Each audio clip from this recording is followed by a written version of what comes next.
Friends, how are you? Friends, आज का मेरा जो कंटेंट है वो इस बेस के ऊपर है कि how to deal with teenagers. जब बच्चे छोटे होते हैं ना, तो ऐसे पेरेंट्स हमें लगता है कि ये बड़े कब होंगे, जल्दी से बड़े हो जाए, जल्दी से चलना सीखे, जल्दी से इंडिपेंडेंटली स्कूल जाना सीखे, हम कब तक उनके साथ जाएंगे, कब तक उसके उंगली पकड़ के चलाएंगे। हमें लगता है कि हमारे बच्चे भी जल्दी से बड़े हो, अपने आप सब कुछ करना सीखे। लेकिन जैसे ही वो अपने आप करना सीख जाते हैं, सीखने लगते हैं, कुछ करना चाहते हैं, तो फिर हमें क्या लगता है कि अब तो ये मेरी बात सुनता ही नहीं, अब तो मुझे ये समझता ही नहीं। लेकिन अगर आप गौर से समझिए तो हम अभी का जो ट्रेंड है ना, उसमें हम अपने बच्चों के फ्रेंड्स बनना चाहते हैं, फ्रेंड्स बनने की कोशिश भी करते हैं कि हम अपने बच्चों के बेस्ट फ्रेंड्स हैं। लेकिन इस चीज़ की सबसे ज़्यादा ज़रूरत होती है वो कब होती है? टीनेज में। जब बच्चे टीनेज में एंटर करते हैं तब हमें हमारा फ्रेंडलीनेस, हमारा जो फ्रेंड बन के रहने का जो है वो असल में फ्रेंड बन के रहना है, जो कि हम नहीं कर पाते क्योंकि हम पेरेंट हैं। क्या होता है फ्रेंड्स, पता है? टीनेजर्स में जैसे ही बच्चा टीनेज में एंटर करता है, ये प्रोसेस तो पहले से शुरू हो गया होता है, लेकिन टीनेज मतलब 13 इयर्स का जो एज है, उसमें जैसे ही बच्चा एंटर करता है, काफ़ी सारे चेंजेस उसके बॉडी में आते हैं, उसके ब्रेन में आते हैं, उसके साइकोलॉजिकल ग्रोथ में आते हैं, उसके फिजिकल ग्रोथ में आते हैं, उसके मेंटल ग्रोथ में आते हैं। हार्मोनल चेंज, बहुत ड्रास्टिक चेंजेस आते हैं बच्चों के बॉडी में, बच्चों के हार्मोन्स में। जैसे अगर गर्ल्स हैं तो गर्ल्स में मतलब बॉडी में आपको पता ही है कि जैसे जैसे वो बड़ी होगी 13 ईयर, तो बॉडी में चेंज आता है, उसके साथ भी उनको डील करना होता है। वो एक स्ट्रेस से गुजर रही होती है, फिर मेंस्ट्रुअल साइकिल शुरू होता है, वो भी समझना शुरू कर रही होती है, तो उनके ऊपर एकदम से अचानक से स्ट्रेस आ जाता है। और वहीं दूसरी तरफ उनको ये भी लगता है कि अब मैं बड़ी हो गई हूँ, अब मैं मैच्योर हो गई हूँ, तो अब मैं अपने डिसीजन खुद ले सकती हूँ, मतलब कैपेबल हूँ, तो वो खुद कुछ करना चाहते हैं, सब चीज़ में अपना वो वैलिड ओपिनियन देते हैं। हमें क्या लगता है कि ये हमारी बात नहीं सुनती, वो ज़िद्दी हो गई है। नहीं फ्रेंड्स, ये एज के चेंज है जिसके साथ हमें कॉप अप करना है, जिसको हमें समझना है पेशेंटली, कामली। वैसे ही अगर बॉय है, जैसे वो बड़ा होता है 13 ईयर टीन में एंटर करता है, तो उनके भी धीरे धीरे मुस्ताच आने लगते हैं, बियर्स आने लगते हैं, उनके फिजिकल बॉडी में भी बहुत सारे चेंजेस होते हैं because of hormonal changes only.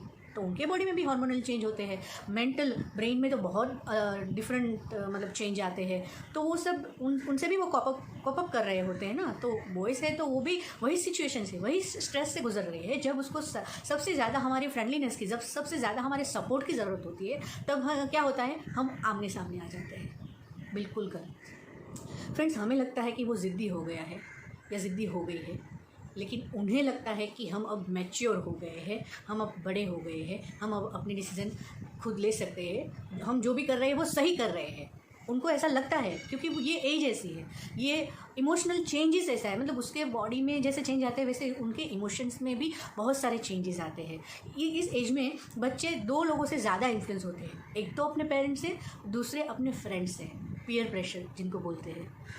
As a parent आपने अपने बचपन से, जो मैंने बोला है वैसे इफेक्टिव बॉन्डिंग पे फोकस किया होगा, या अपने पेरेंटिंग पे पूरा फोकस किया होगा, तो वो आपसे तो जुड़े रहेंगे, वो आपसे इन्फ्लुएंस होने ही वाले हैं। लेकिन साथ ही साथ ये एज में वो पीयर प्रेशर को भी ज़्यादा फेस करेंगे। उनको फ्रेंड्स के जैसा दिखना है, फ्रेंड्स के जैसा करना है, फ्रेंड्स के सामने अच्छा दिखना है, टीचर के सामने अच्छा दिखना है। अगर टीचर कुछ समझाती है, समझ में नहीं आया, तो वो नहीं पूछेगा, क्योंकि अगर मैं पूछूंगा तो फ्रेंड्स मेरे सामने हंसेंगे कि इसको ये नहीं आता।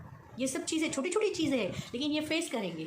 उनके फ्रेंड टिफ़िन में ये लाते हैं, वो तो मैं भी ये लेके जाऊंगा। फ्रेंड्स कभी कभी ये एज में वो गलत चीज़ों में भी अट्रैक्ट हो जाते हैं कि फ्रेंड्स ये स्टाइल कर रहा है, ये कपड़े पहन रहा है, वो कर रहा है, तो मैं भी करूँगा। लेकिन जब तक कपड़ों की बात है, कुछ स्टाइल की बात है, तो हमें थोड़ा यहाँ पे गिव इन करना है। क्यों? क्योंकि अगर कपड़े की ही बात है, स्टाइल की ही बात है, तो वो हम अगर समझेंगे कि नहीं कोई बात नहीं, उसको करना है, करने दो, उसमें क्या है, तो वो भी आगे हमें समझेगा कि अगर उसका फ्रेंड कुछ गलत और जा रहा है, कुछ जैसे ड्रग्स वगैरह, अल्कोहल वगैरह, सिगरेट वगैरह, ये सब अभी कॉमन हो गया है, जैसे जैसे आगे बढ़ेंगे बच्चे, तो ये चीज़ों से हमें उसको बाउंड करना है। कुछ चीज़ों में हमें उसको इंडिपेंडेंट रखना है, उनको बोलना है, आज़ादी देनी है, फ्रीडम देना है कि कोई बात नहीं बच्चा, करो, तुझे जो मर्ज़ी है करो। लेकिन अगर आप उनको वो चीज़ों में समझोगे, तो जहाँ पे आप बाउंड्री रखना चाहिए वहाँ पे आपकी बाउंड्रीज़ को वो समझेगा भी। उसको एक लिमिट भी देना है कि नहीं, ये चीज़ें गलत है, ये चीज़ें नहीं करना है, यहाँ तक तेरा लिमिट है, यहाँ तक तेरी इंडिपेंडेंसी है, तू कर सकता है, तू कर सकती है। तो थोड़ा हमें भी पेशेंटली काम लेना है, कामली बिहेव करना है, शांति से उनको सुनना है। उनको सुनो और फिर अपनी सुनाओ। ये एज में उनके साथ इमोशनली भी बहुत चेंजेस आता है, उनका इमोशन में भी बहुत वेरिएशन आता है। तो ये एज में उनको समझना ज़्यादा ज़रूरी है। कभी कभी वो सोशल मीडिया, अभी तो बच्चों बच्चों के हाथ में फ़ोन है, टैब है, आईपैड है, तो ये टीनेज तो मतलब काफ़ी बाद की बात मैं कर रही हूँ, लेकिन ये एज में उनके जो फिज़िकल या मेंटल या जो बॉडी के ग्रोथ में चेंजेस आते हैं, उनकी वजह से वो सोशल मीडिया में भी गलत और जा सकते हैं। तो उनको समझना पड़ेगा, उनके साथ बैठ के उनके बात करना पड़ेगा, उनके साथ क्वालिटी टाइम स्पेंड करना पड़ेगा, उनको सुनना पड़ेगा। उनको लेक्चर मत दो, उनको नहीं चाहिए वो लेक्चर, लेकिन आप उनको सुनोगे तो वही बातों बातों में आपको पता चलेगा कि कहाँ पे आपको मतलब उनकी ज़रूरत को समझना है और उनको कैसे हैंडल करना है। तो वो ऐसे ही कर सकते हैं, आप उनके साथ बातें करो, उनको ज़्यादातर सुनो। हाँ, बैड बिहेवियर कर रहा है तो ऐसा नहीं है कि गिविंग कर दो, उसको समझाओ कि ये गलत है तो भाई गलत है। लेकिन अगर कहीं बच्चा मिसबिहेव करता है, कुछ छोटी छोटी बात में कुछ गलती हो जाती है, तो शेम फील मत करो, एम्बेरेस मत हो, उसको पहले हर एस्पेक्ट से देखो। स्कूल में कुछ गलती होती है तो टीचर की बात सुनो, फ्रेंड्स की सुनो, लेकिन उनकी पर्सनल भी सुनो कि वो क्या कहना चाह रहा है। फिर अपने हिसाब से जो आपको ठीक लगे कि ये सही है, ये गलत है, पहले आप सभी पर्सपेक्टिव को देख के फिर डिसीजन लो कि अगर उसको फॉर्मली पनिश करना है या फिर समझाना है तो उसको बैठ के समझाओ। अगर छोटी बात है तो कोई बात नहीं, इग्नोर करो। तो ये आपका जो फ्रेंडलीनेस है, आपका जो सपोर्ट है, ये टीनेजर ही है कि टीनेज ही है, वहाँ उसको सबसे ज़्यादा ज़रूरत है उनको समझने की, उनके चेंजेस के साथ कॉप अप करने की। आप खुद भी स्ट्रेस फ्री रहोगे और आप अपने बच्चे को भी स्ट्रेस फ्री रख पाओगे। तो ये था मेरा आज का वीडियो। मिलते हैं मेरे नेक्स्ट वीडियो में, तब तक के लिए take care, bye bye, God bless all, thank you.